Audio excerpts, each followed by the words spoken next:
warm evening to you viewers. This is a maiden show on African Telecast United Television, and it's called The RoadMap to 2027.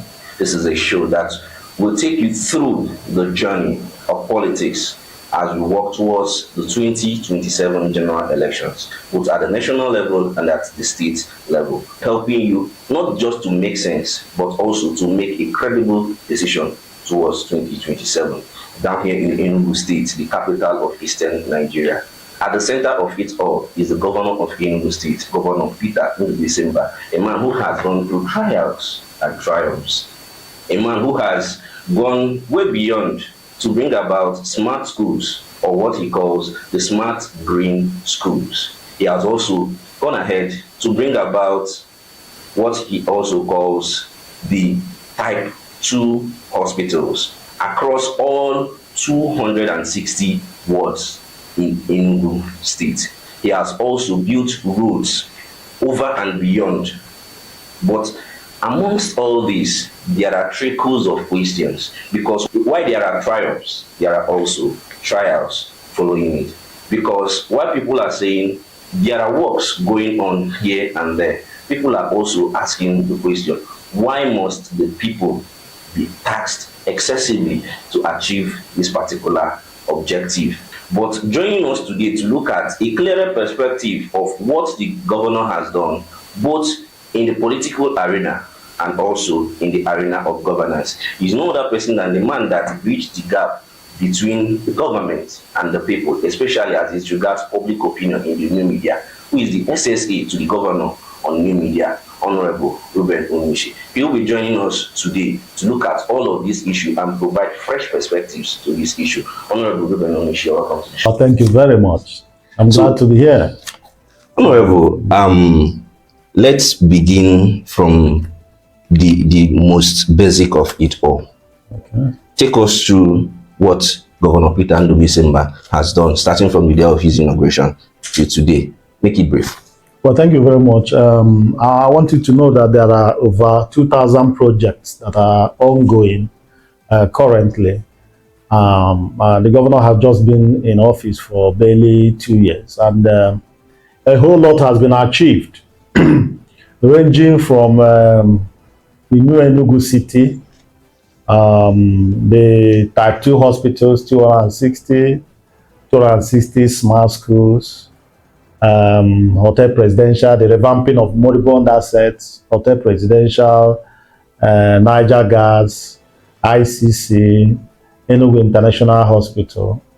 Then we have the Enugu A, so to say. We have the asphalt plant, we have the tractor assembly plant, and a whole lot more of other things like the farm estates.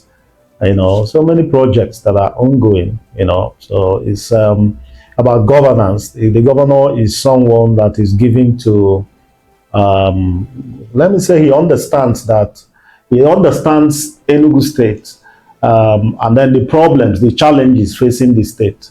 And so he before he became the governor, he articulated his manifesto, because he studied Enugu very well, and then was able to find out what challenges are there in the state and then how to get them mitigated. Actually, the objectives are, number one, to rev up the GDP of the state from $4.4 billion to $30 billion. Then to make Enugu the first choice of investment destination, tourism and living, and then to eradicate poverty to 0% headcount index. These are the objectives. And so whatever the governor is doing, trying to make the environment conducive for business, what they call ease of doing business. Talking about ease of doing business. Yeah. A lot of people can say that probably in the last 2 years, as the case may be, the business climate in Enugu State has become tougher, more difficult, and extremely strenuous, especially given the fact that traders not only have to pay taxation, compulsory taxation for anybody that has a shop, but also their landlords have to now pay ground rents. And not only the ground rents, they also have to pay tax on the rent being paid, which makes it a little bit difficult for the traders to cope. So how is making businesses difficult ease of doing business? Oh, well, you see, because I know when you talk about this government and all that the governor is doing, some people will tell you that the snag is taxation, that people are being taxed. Well, let me tell you, all tax that is being collected, taxes and fees are statutory. All these things have been there before now. You understand? But it depends on the government, you understand, and the implementation. Now, there is a drive because the governor is doing a whole lot. FAC cannot scratch the back of what the governor wants to achieve in Enugu State. This is just morning on creation day. I'm coming. Okay. I'm coming. So now the governor, is mobilizing IGR, all right, through the revamping of moribund assets. Some of these assets, high revenue yielding assets. You understand? But the question of taxation, let me come in there, because you are talking about tax. Now, tax you are talking about is not that the government increased tax in any way. We didn't increase tax. But what the governor did was to widen the tax net. You understand? People who are not paying taxes before are now beginning to pay. And the people are not, nobody wants to pay tax. That's one thing you have. Nobody wants to pay. That is the question. So it's not as though that is the question I wanted to drive. As much as there has been increase, you say there is no increase. There has been increase on ground rent. There has also been increase on the taxation for shop owners, which moved from 21,000 to 26,000. So there has actually been. You have to also be these are facts that I want to correct you on. These are facts. There has been an increase. There has been an increase on some of these things. There has also been increase in land purchase and everything that has to do with land acquisition. Excuse me, what is the inflationary rate? You also have to bear in mind the time value of money. If you look at it relatively, it's not about relativity, it's about stating the fact. You say that there was no increase, but factually there has been an increase. If you are saying that tangible increase, it's just a marginal stuff. If you are saying that there is an increase because of maybe inflation, or that the increase is marginal, then we can begin to talk about that. But saying there is no increase is another issue. But what we want to talk about, what I wanted to point out specifically is governor not, you say the governor has done or is currently handling 2,000 projects. The question is the governor not being a jack of all trades? The governor is not being a jack of all trades because all these projects are being executed. He's not a jack of all trades, be it in the area of road infrastructure, be it in the area of smart schools, type 2 hospitals. He's not a jack of all trades. These are needs, and the governor is implementing them one after the other. That is the question, because people are talking about implementing them one after the other, but we are seeing a situation whereby everything is being done simultaneously and nothing is being concretely completed over the period. What is it that has not been completed? For instance, the governor flagged off the construction of roads in March. Yes. And most of those roads were started in March and halted in April. Until this day, most of those roads have not been touched. One thing about road is that roads during the rainy season, asphalts and rain are not friends. So we're just waiting for the rainy season to subsidize. Then most of these roads. Is it really factual to talk about the fact that roads cannot be constructed in rainy season? No. Because all over the world, roads are constructed in rainy season. Some people do not even get up to. I'm telling you the fact. I'm telling you the fact. And then there are roads that if you are talking about in most countries, when Tinubu came in here in January, how many roads did he commission? He commissioned 90 roads, paved, completed. The question, you understand? But the question now is that this is thick of rainy season. We are talking and then the earthwork. That is what I want to drive you through. Some countries in the world do not witness summer up to 2 months, and yet roads are constructed day in, day out. But you also know, I don't know about that. But one thing I know is that during the rainy season, once you put the asphalt there, that's going to be problem. But we are just waiting. The earthwork has been done, stone base and all that are being done. So gradually, before you know, as the mouthpiece of the governor, the Enugu people are expecting that as soon as the dry season comes, all these roads will be completed. Of course, yes. We wouldn't start anything we wouldn't finish. Okay. Why start the road? I told you that when President came on January 4th, he commissioned 90 roads completed. So a lot of people are also... Remember that you didn't ask governor to construct these routes, did you? You did not. Wait. And then he began all of them. So he will complete what he has started. You just made a statement. You said that we didn't ask governor. You didn't. I said you didn't. I didn't ask governor. When people voted for governor, it is so that he can do this work. So immediately the people casted their ballot for him. It means that they have told him to go and do the work. But let's move from the area of performance. Let's move from the area of performance and let's the governor has performed creditably well. Let's and it has politics. To be acknowledged. Okay, moving on, the NBA conference in Enugu State has been completed successfully, as we may say, and people want to know what is the feeling of the government towards it and what has the benefit been to the people of Enugu State? Well, you know that this NBA conference is a blessing to Enugu State, because we are looking at bringing in about 3 million people in Enugu every year. You understand? And then you know that the ICC is already, so we want to make Enugu a conferencing hub kind of. And then you notice that there is a report, I think yesterday, that about the people of Enugu State gained much from this NBA conference in terms of impact on businesses and concerns. Like, you know, during the conference, virtually all the hotels in Enugu were fully booked for that 1 week, completely fully booked. In fact, people selling, you know, traders were selling so fast, and the volume of you know, business was much, turnover was much. I know someone who said that her business, you know, every day she makes like 15,000 naira, and then when the business booms, makes about 30,000. But just within this period, made about 300 and making about 300 and something thousand every day. You understand? So it somehow a kind of a boost. It was a boost to businesses in Enugu. Tourism, you understand, hospitality gained a lot. All right.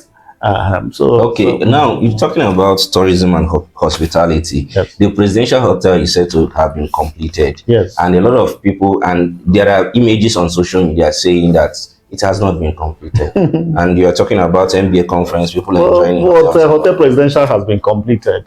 You understand? It has been completed and people are lodging there. So I don't know how they kept the videos on social media are false, or... Well, I wouldn't know. If you say it is not completed and it is completed and people are lodging there, it is your business. It's not my business. You understand? The hotel is completed, people are lodging there. You saw that it was commissioned, and people are still going ahead to say that it wasn't completed. So what do you want me to do? You understand? People are lodging there. If you go there now, the hotel, even during the NBA conference, the hotel was fully booked. You understand? So why are they, you know, bringing that up that it wasn't completed? For I don't know. I don't understand. Talking about completed or not completed, yes. The September is here, so it's time for the new school, resumption of the new school year. Yes. And people are looking forward to starting smart schools. Yes. Where can people find these smart schools so that they can register their kids and get started in the new? The smart schools are everywhere in all the wards, and His Excellency, you know, is minded to open all the smart schools in September, and they are working around the clock. And we believe that by September, all the smart schools will be open. 260 smart schools will be opened for learning, for academic activities by September. Yes. Okay, so every parent who wants to send his or her child to the smart school can go and register in every ward, 260 wards in Enugu State. Yeah. By September 2025. Yes, by September. Not September 2026. September 2025. Okay. September 2025. Most of them are already completed. I think they're just doing the finishing touches. You understand? And then, you know, they have to bring in the computer. All right. You know, all right. and all that.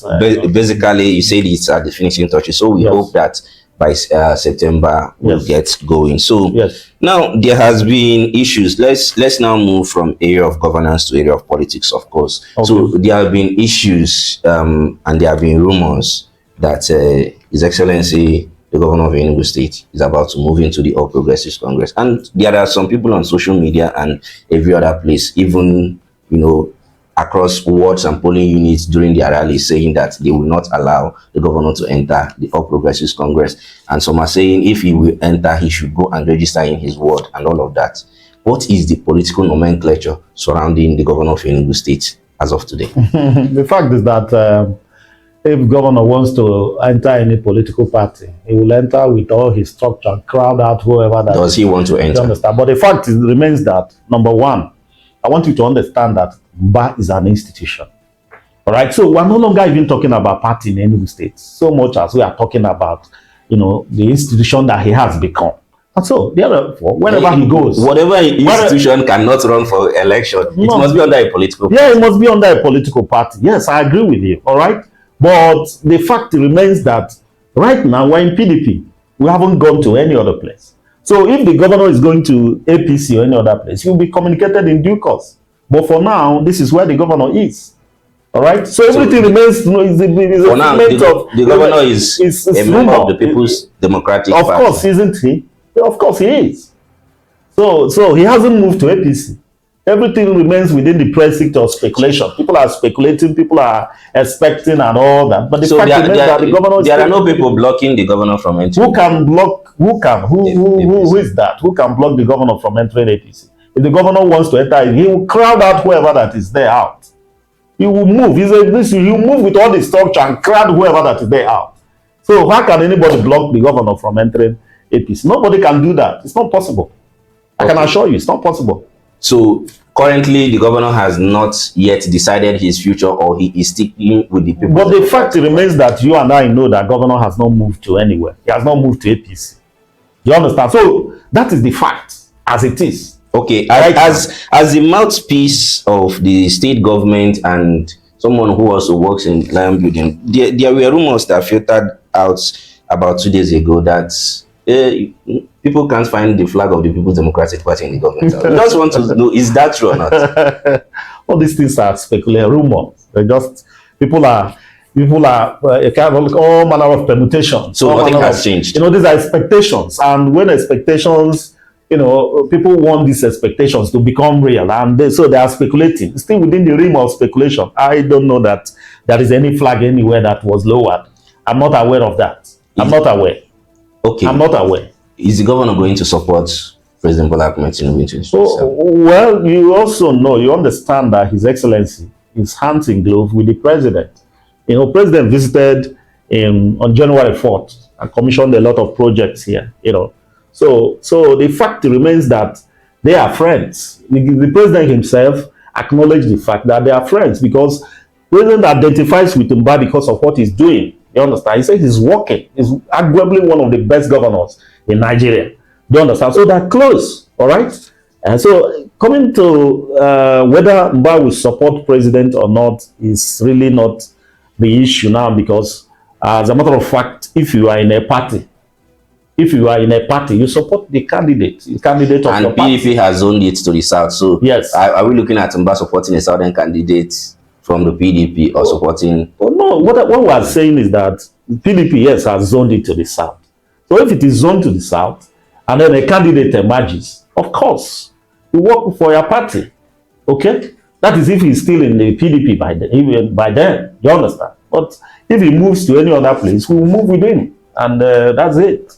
Okay. As this one now is not in your position as the SSA to the governor on new media, but for yourself as Honorable Ruben Onishi, has the President of the Federal Republic done well in the last 2 years? Well, the President has done a lot in terms of rejigging the economy and all that. But the issue is that, some, like they say, the benefits of what he have done, have not started trickling down. You understand? It will take time for Nigerians to begin to experience it. And times are difficult. Things are really quite difficult.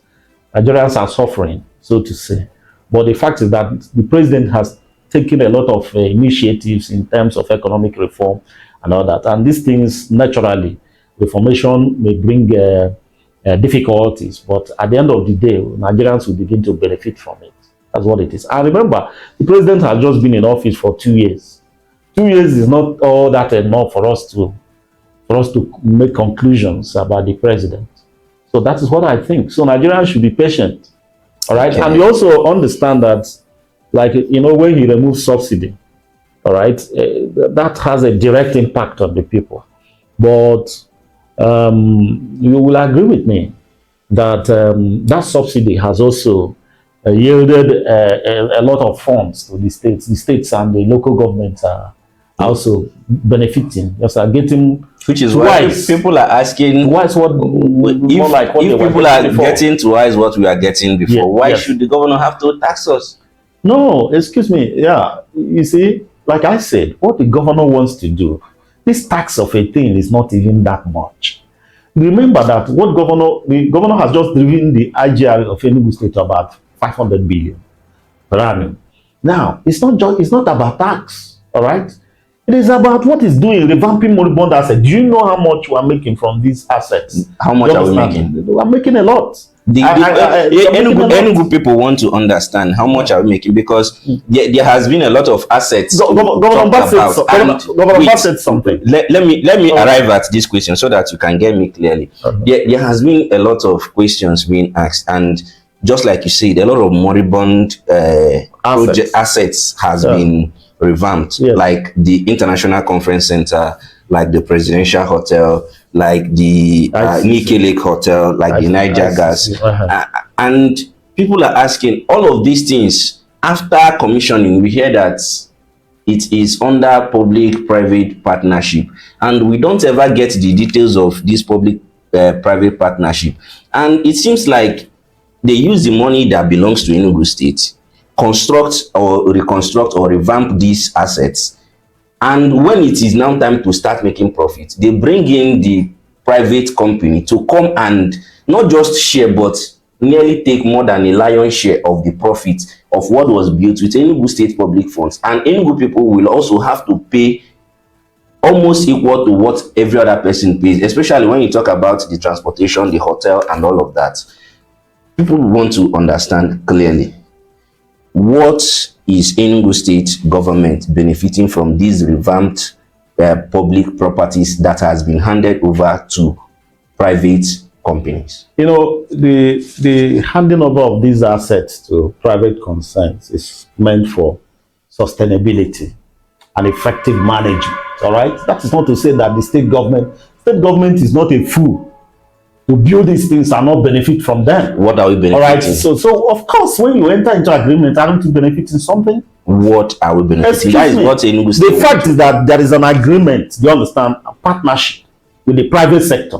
You understand? When you enter into agreement with private sector, you said you take this, you take that. All right, this is what comes to us. And a whole lot is coming to Enugu State. The thing that comes to us, that a whole lot is what Enugu State people, what is the percentage? For instance, Landmark got the Nike Lake Hotel. We want to know, what is the percentage that Enugu State government is making from Landmark hotels? I don't have the statistics now, but I can assure you that we are making a lot. I don't have the statistics. Do we have a hope of getting the statistics anytime soon? Well, if you want me to come back here, I will come back with the statistics. Very good. Thank you. Thank you very much, Honorable Ruben Onishi. Thank you. All right. There was a suggestion by one of our guests earlier in the day who suggested, or who made the statement that it seems that Governor Peter Mbah prefers non-Enugu people to Enugu people, because as we are talking about all of these assets that have been revamped and put into use, we are also seeing a situation whereby a lot of the managers, a lot of people who are employed are non-Enugu people, which makes non-Enugu people greater beneficiaries of assets belonging to Enugu State. And people are asking, is it in the mindset of the governor that the people of Enugu State are not actually competent, or the people of Enugu State are not trustworthy to handle some of these assets. You see, the fact is that the governor is a detribalized person. The governor, that is what Matuano said. He says a disinterested endeavor to get the best that is known in all the world. You understand? What the governor is looking for is the best that is anywhere that can run these things. You understand? For instance, Niger Gas is not being run by a foreigner. You understand? The question people are asking is, Enugu State, are we falling short of competent individuals? Because if we are talking about the most competent hands to run some of these companies, is it that Enugu State we are falling short of competent hands to handle some of these assets? Enugu State is not falling short of competent hands, but it depends on where your competence lies. You understand? And then it depends. So we do not have people who are competent enough to manage hotels. And it also depends on who comes forward for what. And there are also other things like considerations. All right. So it is a coincidence. It's not as though the governor just wanted to give these things to people outside. Like I said, Niger Gas is Chicken Madweke Abalanze. Okay, he's running and he's from Enugu State. Who came forward? So there are no people from Enugu State coming forward for these jobs. Excuse me, it's not about coming forward or not coming forward. I said there are so many considerations. You understand? And the part of those considerations political. Yes. No, they are not political. Like I said, governor is detribalized. So we are looking at, you know what happened to Hotel Presidential? You understand? It was run down by people. It was run down. So the governor is looking for people who really has assured him that this thing can be sustained, that they can run it effectively. Do you understand? And meanwhile, even if excuse me, I said Niger Gas. Who is running Niger Gas? Who is running Niger Gas? So the fact is that we want sustainability, we want effectiveness, and whoever comes forward after the discussions and all that, it's like, you know, whoever gets it. Of course, we do it because, as a matter of fact, it is about sustainability. It's not about who comes. We are from here, we are from there. It doesn't really hold water. But what matters is effective management. After all, belongs to Enugu State, and Enugu State is the revenue is coming to Enugu State. But we want effective management and then sustainability. That's it. Effective management and sustainability. That is from Ruben Onishi, the SSA to the governor on new media. And that is where we are drawing the curtain today on the roadmap to 2027 on Africa Telecast United. I am Ugwabo Emmanuel Chizoba. You have a good day.